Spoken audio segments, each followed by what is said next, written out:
Hello बच्चों, let us see the question. The question says for a reaction 2a plus b gives c plus d. ठीक है, एक reaction हमें दी गई है जहाँ पे 2a plus b कंबाइन होते हैं और साथ में वो क्या मिलता है हमें यहाँ पे c और d मिलते हैं प्रोडक्ट में.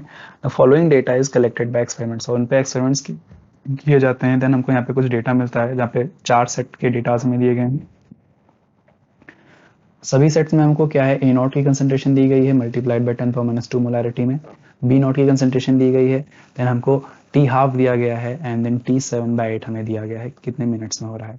और हमसे यहाँ पे पूछा गया है क्या यहाँ पे कुछ वैल्यूज को मिस कर दिया गया जैसे ए बी सी और डी. और हमसे पूछा गया है कि A plus B plus C plus D हमारे पास क्या होगा. ठीक है बच्चों, तो स्टार्ट करते हैं. यहाँ पे सबसे पहले मेरी रिएक्शन दी गई है बच्चों, क्या है वो है 2a plus B it gives C plus D. अगर इस रिएक्शन के लिए जो रेट लॉ एक्सप्रेशन है वो हमारा क्या होगा, it will be equal to rate constant. ठीक है, क्या होगा rate constant into concentration of A raise to the power x. ठीक है ना, और into concentration of B raise to the power y. अब ये जो x और y हैं ये इसके स्टोइचियोमेट्रिक कोएफिशिएंट्स के इक्वल हो भी सकते हैं और नहीं भी हो सकते हैं. ठीक है ना, वो हमें नहीं पता है यहाँ पे. अब अगर बात करें यहाँ पे फर्स्ट जो सेट है हमारा यहाँ पे, पहले अगर उसको फॉलो करें तो मैं यहाँ पे क्या लिख सकता हूँ, यहाँ पे क्या लिखूंगा कि for experiment first, for experiment 1 अगर फर्स्ट एक्सपेरिमेंट को फॉलो करें तो यहाँ से हमको क्या दिखेगा. सबसे पहले में क्या दिया गया है यहाँ पे रेट हमें दिया गया. यहाँ अगर इसके रेस्पेक्ट में हम रेट लिखें, अगर इसके रेस्पेक्ट में हम रेट लिखेंगे तो रेट का एक्सप्रेशन क्या आ जाएगा. फर्स्ट एक्सपेरिमेंट है इसके लिए रेट कांस्टेंट को हम के 1 एज्यूम कर लेंगे. ठीक है ना, यहाँ से क्या हो जाएगा इनटू कंसंट्रेशन ऑफ बी ही हम एज्यूम करेंगे जिसकी पावर हो जाएगी वाई. अब ऐसा हमने क्यों किया है, क्योंकि यहाँ पे क्या देखें हम कि जो ए की कंसंट्रेशन काफ़ी ज़्यादा है. जब ए की कंसंट्रेशन काफ़ी ज़्यादा है तो लिमिटिंग रीजन कौन सा होगा, बी हो जाएगा. तो जो रिएक्शन होगी वो बी के अकॉर्डिंग अपोजिट करेगी. इसमें हमने खाली कंसंट्रेशन ऑफ बी जो है कंसिडर किया है. ठीक है, क्या लिखेंगे as concentration of A not is much much greater than concentration of B not. ठीक है, तो और एक तो हमें ये एक्सप्रेशन मिल गया और साथ में यहाँ पे हाफ लाइफ और 7t 7/8 में अगर हम रिलेशन देखें तो यहाँ पे क्या हमको मिल रहा है यहाँ पे कि टी हाफ को जब 3 से मल्टीप्लाई करते हैं तो ये क्या होता है t 7/8 के इक्वल आता है. ठीक है ना, यानी कि मैं यहाँ पे क्या बोल सकता हूँ कि इनका जो रेशियो होगा क्या होगा, यहाँ पे इनका जो रेशियो आएगा दैट इज मैं बोलूँ क्या t 7/8 divide by t half is equals to क्या दिया गया 3 दिया गया है ना यहाँ पे. तो ये जो हमारा रिलेशन होता है ये किसके लिए होता है, फर्स्ट ऑर्डर रिएक्शन के लिए होता है. किसके लिए होता है ये, this is for first order reaction. ये करस्पॉन्ड किसके लिए करता है, फर्स्ट ऑर्डर को करस्पॉन्ड करता है, फर्स्ट ऑर्डर रिएक्शन करस्पॉन्ड करता है. तो दिस इंप्लाइज यानी कि यहाँ पे क्या होगा जो रेट लॉ एक्सप्रेशन में क्या होगा, फिर यहाँ से देखेंगे तो क्या होगा जो y की वैल्यू हो जाएगी क्या हो जाएगी 1 हो जाएगी ना. यहाँ से y की वैल्यू क्या हो जाएगी 1 हो जाएगी. y हमने निकाल लिया. अगर y 1 आ गया है हमारा तो देन हम कहेंगे क्या सेम मेथड हम लगाएंगे इसके लिए, फॉर एक्सपेरिमेंट 2 लगाएंगे. तो एक्सपेरिमेंट 2 के लिए क्या होगा यहाँ पे मैं लिखता हूँ फॉर एक्सपेरिमेंट 2. सेकेंड एक्सपेरिमेंट के लिए देखें तो यहाँ पे रेट एक्सप्रेशन कैसे लिखेंगे हम, rate will be equal to second experiment है तो रेट कांस्टेंट हम 2 एज्यूम कर लेंगे यहाँ पे K2. ठीक है ना, इनटू अब यहाँ पे कंसंट्रेशन देखें तो इस बार यहाँ पे क्या है ये हमारा एक्सेस में दिया गया है तो हमारा ए नॉट की कंसंट्रेशन क्या हो जाएगी लिमिटिंग रिएजेंट हो जाएगी. तो इसको मैं ए नॉट लिख देता हूँ यहाँ पे. इसकी पावर क्या हो जाएगी एक्स हो जाएगी, इसकी पावर क्या हो जाएगी एक्स हो जाएगी. ठीक है ना, दिस इम्प्लाइज ये होगी बात यहाँ पे फिर से वही कि as concentration of A not is much less than concentration of B not. अब यहाँ पे हमको रेट्स में क्या जो है सॉरी टाइम्स में जो है क्या दिया गया है टी हाफ हमारा दिया गया है 10 मिनट्स और टी 7/8 दिया गया है कितना है 70 मिनट्स, यानी कि क्या है ये 7 टाइम्स इसका. तो ये जो रिलेशन है यानी कि यहाँ पे हम बोल रहे हैं क्या, यहाँ पे हमको रिलेशन दिया गया टी 7/8 अपॉन टी हाफ का रेशियो में यहाँ पे क्या दिया गया 7 दिया गया है.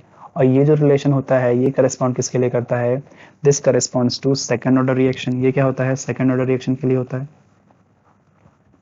अगर ये सेकंड ऑर्डर रिएक्शन के लिए आता है हमारे पास, सेकंड ऑर्डर रिएक्शन के लिए आता है यानी कि हम क्या बोलेंगे कि ए नॉट के रेस्पेक्ट में जो रिएक्शन है वो कैसी है, वो हमारी क्या है सेकंड ऑर्डर है. यानी कि रेट यहाँ से क्या हो जाएगा, रेट हो जाएगा हमारा A2 into concentration of A not raise to the power 2. तो दिस इंप्लाइज यहाँ से एक्स की वैल्यू क्या हो जाएगी 2 हो जाएगी. इसी तरह हमने y की वैल्यू निकाली थी कैसे, यहाँ से क्या हो जाएगा, रेट हमारा क्या हो जाएगा, it will be equal to a1, ये 1 है, फर्स्ट नहीं लिखेंगे इसको, 1 ही लिख लेते हैं, a1 into concentration of b raise b not है, रेस टू द पावर 1, ठीक है ना, ये आ गया था हमारे पास। तो ये हमारे पास x और y की वैल्यू आ गई। तो देयरफॉर अब क्या करेंगे, देयरफॉर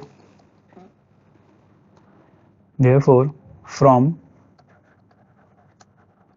एक्सपेरिमेंट 2 एंड 3, अगर हम क्या करें यहाँ पे, अब जो एक्सपेरिमेंट हमें कौन कौन से दिए गए हैं, 2 और 3 को अगर कंसिडर करें, 2 एंड 3 को अगर कंसिडर करके चलें, तो यहाँ से क्या हो जाएगा, यहाँ से हम टी हाफ निकालेंगे, टी हाफ हमारा क्या होगा, अगर फर्स्ट के लिए देखें और 2 के लिए देखेंगे तो यहाँ पे क्या हो जाएगा, ए नॉट की कंसिडरेशन लेंगे ना, तो this will be equal to 1 upon, क्योंकि यहाँ पे क्या हो रहा है, ये जो है कौन सा, ये सेकंड ऑर्डर रिएक्शन है, सेकंड ऑर्डर के लिए टी हाफ हमारा क्या होता है, टी हाफ हमारा होता है rate constant into initial concentration that is a not. ये किसके इक्वल होगा, ये इक्वल होगा थर्ड के लिए, थर्ड में हमारे पास क्या दिया गया है, ये हो जाएगा हमारा 1 upon k into concentration of B not into concentration of A not, ठीक है ना। यहाँ से हमको सारी वैल्यूज पता है, टी हाफ हमको पता है, टी हाफ हमको पता है ना, और फर्दर यहाँ पे जब सॉल्व करेंगे इसको, तो यहाँ से क्या आ जाएगा, दिस इम्प्लाइज, जब इसको सॉल्व करेंगे तो ए हमारा क्या हो जाएगा, this will be equal to 10 divide by 2 multiplied by 2, तो this will give us a is equals to 2.5, यहाँ से a की वैल्यू कितनी आ जाएगी, 2.5 आ जाएगी, और जब b के लिए सॉल्व करेंगे तो b का एक्सप्रेशन क्या आएगा, 7 मल्टीप्लाइड बाय 2.5, तो यहाँ से b कितना आ जाएगा, this will be equal to 17.5, ठीक है बच्चों। फिर हम क्या करेंगे, अब a और b की वैल्यूज आ गई हैं, अब c और d वैल्यूज जब फाइंड करेंगे, तो c और d वैल्यूज के लिए हम क्या करेंगे, 1 और 4 को कंसिडर करके चलें, 1 और 4 को कंसिडर करके चलें अगर साथ में, तो क्या हो जाएगा यहाँ पे, फ्रॉम एक्सपेरिमेंट 1 एंड 4, तो 1 और 4 के बारे में जब देखेंगे तो यहाँ पे क्या होगा, एक्सप्रेशन क्या आएगा हमारा, t half should be equal to ln2 natural log 2 divide by k1, ठीक है ना। ये किसके लिए होता है, ये फर्स्ट ऑर्डर रिएक्शन के लिए होता है ना, ये किसके इक्वल होगा, ये होगा हमारा ln upon k into concentration of A not, ठीक। तो दिस इम्प्लाइज, जब इसको सॉल्व करेंगे तो यहाँ से हमको c की वैल्यू मिल जाएगी, वो क्या होगी हमारी 30 multiplied by 2 that is 60, c यहाँ से कितना आ जाएगा, 60 आ जाएगा बच्चों, और जब d सॉल्व करेंगे तो d हमारा आएगा 3 मल्टीप्लाइड बाय 60, यानी कि d हमारा कितना आ जाएगा बच्चों, this will be equal to 180। तो हमने a b c और d सबकी वैल्यू फाइंड कर ली है।